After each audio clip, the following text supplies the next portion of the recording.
ఇక్కడ వచ్చిన భగవద్భక్తులందరికీ నా యొక్క నమస్కారం. హిందువులంతా ఒకటిగా ఉండాలి, అందరూ మనమంతా దేశ పరిస్థితి ఏందుందని సార్ ఇప్పుడు వివరించారు. దాని గురించి ఒక చిన్న పాట ఉంది ఆర్ఎస్ఎస్ వాళ్ళది, విశ్వ హిందూ పరిషత్ వాళ్ళది. అది నేను పాడే ప్రయత్నం చేస్తాను. మనమంతా హిందూలం బంధువులై మెలుగుదా, ప్రతి పల్లెలో సమన్వయం సద్భావం చాటుదా. మనమంతా హిందువులం బంధువులై మెలుగుదా, ప్రతి పల్లెలో సమన్వయం సద్భావం చాటుదా. మానవునిలో మాధవుణ్ణి దర్శించినది దేశం, సమాజ రూపి ఈశ్వరుణ్ణి సేవించినది ధర్మం. ఆలయాన వెలసిన ఆ దేవుని పద సన్నిధిలో అంతరాలు మరచి మనం అర్చన కొనసాగిద్దాం. మనమంతా హిందువులం బంధువులై మెలుగుదాం, ప్రతి పల్లెలో సమన్వయం సద్భావం చాటుదాం. నింగి నిప్పు నేల గాలి జలం దైవ ప్రసాదం, అందరికవి అందినప్పుడే జనజీవన వికాసం.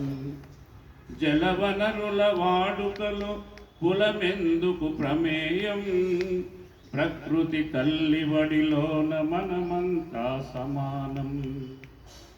మనమంతా హిందువులం బంధువులై మెలుగుదాం, ప్రతి పల్లెలో సమన్వయం సద్భావం చాటుదాం.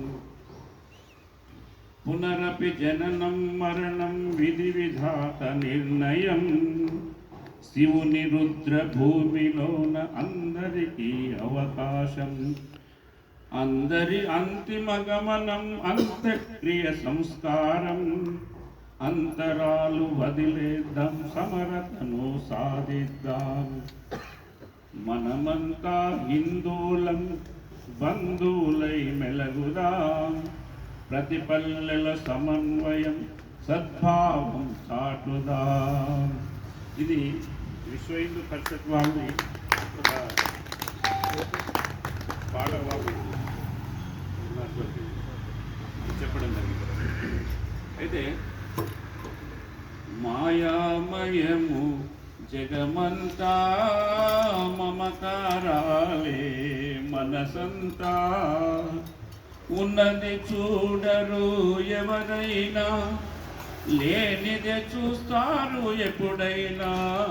ఉన్నది చూడరు ఎవరైనా, లేనిదే చూస్తారు ఎప్పుడైనా.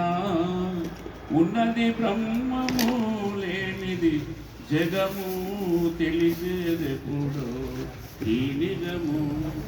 రామ రామ జయ రాజా రామ, రామ రామ జయ సీతారాం. అయితే ఇక్కడ మా స్వామి సుందర్ మొన్న ఒకటి ప్రవర్తన చెప్పింది. వాళ్ళు ఏమంటున్నారంటే పునాది లేని భవనము నిలవదు అంట. పునాది లేని భవనము నిలవదు అని చెప్పింది అన్నట్టు. అట్లాగే ఏదైతే మనకు అద్దం, ఎంత అందంగా ఉన్నా మనకు ఒక అద్దం కావాలనిపిస్తుంది. అంటే అందంగా ఉన్నానా లేదని చూసుకునే వాళ్ళు అందంగా ఉండేటువంటి కూడా చూసుకుంటారు.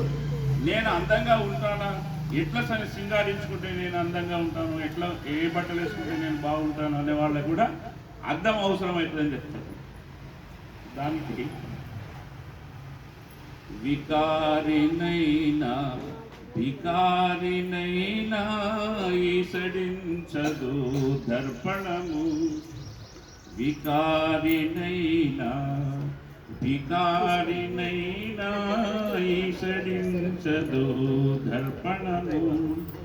పేదనైనా పామరునైనా పారదోలదు గురుదైవము. గురువే మనకు శరణము, తెలియని నాటి మరణము. రామ రామ జయ రాజా రామ, రామ రామ జయ సీతారాం. అట్లే ఇంకొకటి కూడా చెప్పినాను. ఇళ్ళలే మేడకు పునాదులు, మెరిసే రంగులే పైపూతలు. శిలలే మేడకు పునాదులు, మెరిసే రంగులే పైపూతలు.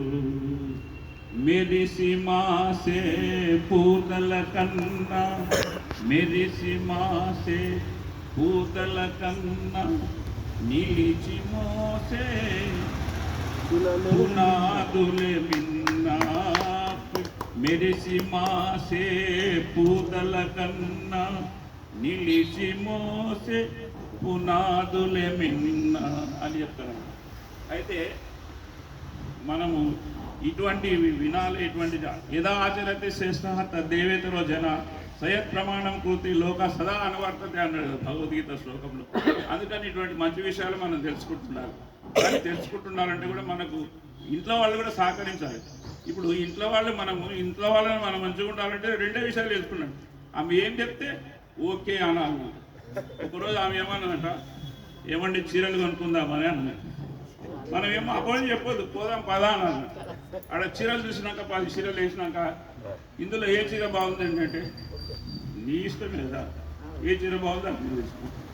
ఈ ఎల్లో చీర బాగుంది అని అన్నట, తీసుకో. మనం బాగుందని చెప్పాలి, తీసుకోమని చెప్పాలన్నట. వద్దు ఈ కలర్ తీసుకో అని చెప్పినాం అనుకో, అది ఎల్లో వద్దు రెడ్ తీసుకో అని చెప్పినాం అనుకో, ఇంటికి వచ్చినాక నువ్వు చెప్తీవి నేను తీసుకో, నేను చెప్తీవి నేను తీసుకో కట్టుకుంటుంది. మనం వద్దనుకుంటా, మనం చెప్పినప్పుడు కొంటారు. ఇంట్లోకి వచ్చిన తర్వాత నువ్వు చెప్పినావు నేను ఈ సిరిగే వరకు మనం నింపుతూనే ఉంటారు. అందుకే వాళ్ళ మాటలు కూడా మనం ఈ విధాలు అంటే వాళ్ళకి ఏం ఆపోజిట్ చెప్పద్దు. వాళ్ళు ఏం చెప్తారు. నేను కూడా ఒకసారి యోగాకి పోతుంటాను. నేను ఉదయం లేచి ఒకసారి ఏం చేస్తా, పాలకూర తీసుకొని పోయినా.